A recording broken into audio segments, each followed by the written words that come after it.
Hi everyone welcome back.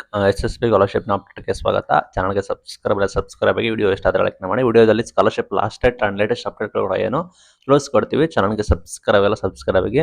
ಸ್ಕಾಲರ್ಶಿಪ್ಗೆ ವಿದ್ಯಾರ್ಥಿಗಳು ಕಾಯ್ತಾ ಇದ್ದೀರಾ? ಎಲ್ಲ ವಿದ್ಯಾರ್ಥಿಗಳು ಕಡ್ಡಾಯವಾಗಿ ಸ್ಕಾಲರ್ಶಿಪ್ಗೆ ಅಪ್ಲಿಕೇಶನ್ ಹಾಕಿ. ನೀವೇನಾದರೂ ಡಿಗ್ರಿ ಅಂಡ್ ಅದರ್ ಕೋರ್ಸಸ್ಗಳೆಲ್ಲ ನೀವು ಅದರ್ ದೆನ್ ಫಸ್ಟ್ ಇಯರ್ ನೀವು ಸೆಕೆಂಡ್ ಥರ್ಡ್ ಫೋರ್ತ್ ಇಯರ್ ಇದ್ದೀರಾ ಅಂದ್ರೆ ದಯವಿಟ್ಟು ಬೇಗನೆ ಅಪ್ಲಿಕೇಶನ್ಸ್ ಹಾಕಿ. ಲಾಸ್ಟ್ ಡೇಟ್ ಆಗಿರೋದು ನಿಮಗೆ ವೆರಿ ವೆರಿ ಇಂಪಾರ್ಟೆಂಟ್ ಆಗಿರುತ್ತೆ. ಬಟ್ ಯಾರೋ ನೀವು ಇದ್ದೀರಾ, ಈಗ CT ನೆಟ್ ಮುಖಾಂತರ ಬಂದಿರ ಅಥವಾ ಹೊಸದಾಗಿ ಅಡ್ಮಿಷನ್ ಆಗಿದ್ದಾರೆ, ಅವರಿಗೆ ನಿಮ್ಮ ಅಡ್ಮಿಷನ್ ಪ್ರೊಸೀಜರ್ ಕೂಡ ಮುಗಿದು ನಿಮ್ಮದು ಯೂನಿವರ್ಸಿಟಿ ರಿಜಿಸ್ಟ್ರೇಷನ್ ನಂಬರ್ ಬರಬೇಕಾಗುತ್ತೆ. ಆ ನಿಟ್ಟಿನಲ್ಲಿ ನಿಮಗೆ ಡೋಂಟ್ ವರಿ, ನಿಮಗೆ ಸಮಯ ಅವಕಾಶ ಕೊಡ್ತಾರೆ. ವರ್ಷ ಈ ರೀತಿ ಆಗುತ್ತೆ. ಅದಕ್ಕೆ ನಾನು SSB ವೆಬ್ಸೈಟ್ ನಲ್ಲಿ ಇದ್ದೀನಿ. ಅಲ್ಲಿ ನಿಮಗೆ ಲಾಸ್ಟ್ ಡೇಟ್ ನ ಕ್ಲಿಕ್ ಮಾಡಿದ್ರೆ ಹಿಂದುಳಿದ ವರ್ಗದ ಕಲ್ಯಾಣ ಇಲಾಖೆ ಬಂದ್ಬಿಟ್ಟು 30 ಈ ತಿಂಗಳು 30 ಅಂತ ಇದೆ. ಆರ್ಯ ವೇಶ್ಯ ಬಂದ್ಬಿಟ್ಟು 30/11 ಇದೆ. ಬ್ರಾಹ್ಮಣ ಮಂಡಳಿ 30/11 ಇದೆ. ಸೇಮ್ ವಿಕಲಚೇತನಗಳು ಬಂದ್ಬಿಟ್ಟು 31/12 ಇದೆ. ಓಕೆ, ಇಷ್ಟೆಲ್ಲ ಲಾಸ್ಟ್ ಡೇಟ್ ಕೂಡ ಇದೆ. ಹಿಂದುಳಿದ ಕಲ್ಯಾಣ ವಿದ್ಯಾರ್ಥಿಗಳಿಗೆ 39 ಇದೆ. ದಯವಿಟ್ಟು ಯಾರೆಲ್ಲ ಬ್ಯಾಕ್ವರ್ಡ್ ಕ್ಲಾಸಸ್ ವೆಲ್ಫೇರ್ ಡಿಪಾರ್ಟ್ಮೆಂಟ್ ಕೂಡ ಇದ್ದೀರಾ, ಅವರು ದಯವಿಟ್ಟು ಬೇಗನೆ ಅಪ್ಲಿಕೇಶನ್ಸ್ ಹಾಕಿ. ಫಸ್ಟ್ ಇಯರ್ ಇದ್ರೆ ಓಕೆ, ನಿಮಗೆ ಏನೋ ರಿಜಿಸ್ಟ್ರೇಷನ್ ನಂಬರ್ ಬಂದಿರುತ್ತಿಲ್ಲ, ನಾನಾ ರೀತಿ ಸಮಸ್ಯೆ ಇರುತ್ತೆ. CT ನೀಟ್ ಅವರಾದ್ರೂ ಓಕೆ. ಬಟ್ ಇನ್ನ ಯಾರು second year third year fourth year ಹಾಕಿ ಪ್ರಾಬಬಲ್ ಎಕ್ಸ್ಟೆಂಡ್ ಕೂಡ ಮಾಡುವ ಸಾಧ್ಯತೆ ಕೂಡ ಇದೆ.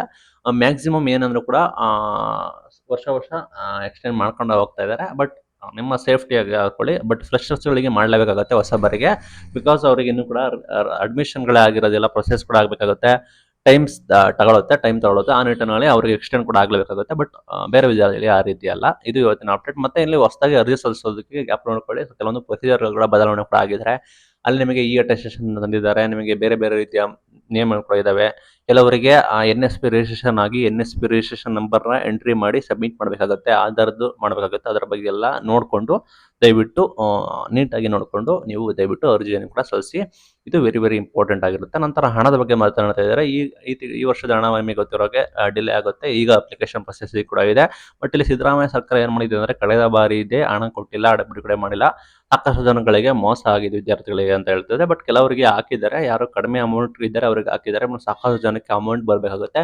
ಅದ್ರ ಬಗ್ಗೆ ಅಪ್ಡೇಟ್ ಏನು ಎತ್ತ ಅಂತ ನೋಡೋದಾದ್ರೆ ನೋಡಿ, ನಿಮ್ಗೆ ಹಣ ಪೆಂಡಿಂಗ್ ಇದೆ, ಕಳೆದ ವರ್ಷದ ಕೊಟ್ಟಿಲ್ಲ, ಈ ವರ್ಷದ್ದು ಏನು ಗ್ಯಾರಂಟಿ ಕೊಡ್ತಾರೆ ಅಂತ ನೀವು ಕೇಳಬಹುದು. ಬಟ್ ಸರ್ಕಾರಗಳು ನಿಮಗೆ ಗೊತ್ತಿರೋ ಹಾಗೆ ಆ ಸ್ಥಿತಿ ಇತ್ತು. ಬಿಫೋರ್ ಗ್ಯಾರಂಟಿ ಬರೋಕ್ಕಿಂತ ಮುಂಚೆ ಇಷ್ಟೇ ಕಷ್ಟ ಆದ್ರೂ ಕೂಡ ಬಿಡುಗಡೆ ಮಾಡ್ತಾ ಇದ್ರು.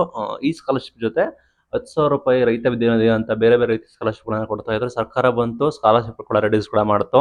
ಕಟ್ಟಡ ಕಾರ್ಮಿಕ ಇಲಾಖೆ ಬರೋಬ್ಬರಿ 75,000 ಕೂಡ ಕೊಡ್ತಾ ಇದ್ರು, ಅದನ್ನು ಕೂಡ ತೆಗೆದಾಕ್ತು. ಈಗ ಗ್ಯಾರಂಟಿ ಕೊಟ್ಟಿ ವಿದ್ಯಾರ್ಥಿಗಳಿಗೆ ಸಮಸ್ಯೆ ಆಗಿದೆ. ಅವ್ರಿಗೆ ಸ್ಕಾಲರ್ಶಿಪ್ ಸಿಗ್ತಾ ಇಲ್ಲ. ಎಜುಕೇಶನ್ ಆಗಿರಲಿ, ಫಂಡ್ ಆಗಿರಲಿ, ರೋಡ್ಸ್ ಆಗಿರಲಿ, ಎಲ್ಲ ರೀತಿ ಸಮಸ್ಯೆ ಆಗ್ತಾ ಇದೆ.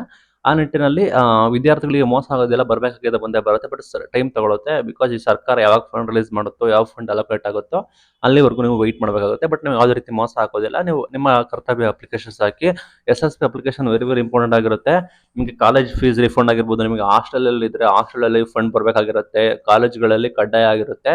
ನೀವೇನೋ ಜನರಲ್ ಮೆರಿಟ್ ಆಗಿ ನೀವು ಇದ್ರೆ ಓಕೆ, ನೀವೇನೋ ಹಾಸ್ಟೆಲ್ ಇದ್ದೀರಾ ಅಥವಾ ನೀವು ಸರ್ಕಾರಿ ಕಾಲೇಜ್ಗಳಲ್ಲಿ ಓದ್ತಾ ಇದ್ದೀರಾ, ನೀವು ಸರ್ಕಾರದಿಂದ ಯೋಜನೆಗಳನ್ನು ಪಡ್ಕೋಬೇಕು ಅಂದ್ರೆ ಕಡ್ಡಾಯ ಮ್ಯಾಂಡೇಟ್ರಿ. ನೀವು ಹಾಸ್ಟೆಲ್ಗಳಲ್ಲಿ ಇದ್ದು ನೀವು ಅಥವಾ ಡೇ ಸ್ಕಾಲರ್ ನೀವೇನಾದ್ರು ಅಪ್ಲಿಕೇಶನ್ ಹಾಕಿಲ್ಲ ಅಂದ್ರೆ ಹಾಸ್ಟೆಲಲ್ಲಿ ನಿಮಗೆ ಪ್ರತಿ ತಿಂಗಳು ಇಂತಿಷ್ಟು ವೆಚ್ಚ ಅಂತ ಹೇಳಿ ಸರ್ಕಾರ ಖರ್ಚು ಮಾಡುತ್ತೆ. ಅದು ನಿಮ್ಮ ಸ್ವತಃ ಕೈಯಿಂದ ಕೊಡಬೇಕಾದ ಪರಿಸ್ಥಿತಿಗೆ ಬರಬೇಕಾಗುತ್ತೆ. ಅದಕ್ಕೋಸ್ಕರ ಇದು ಮ್ಯಾಂಡೇಟರಿ. ದಯವಿಟ್ಟು ಅಪ್ಲಿಕೇಶನ್ಸ್ ಹಾಕಿ ನಿಮ್ಮ ಫ್ರೆಂಡ್ಸ್ಗಳಿಗೂ ಈ ವಿಡಿಯೋನ ಶೇರ್ ಮಾಡಿ.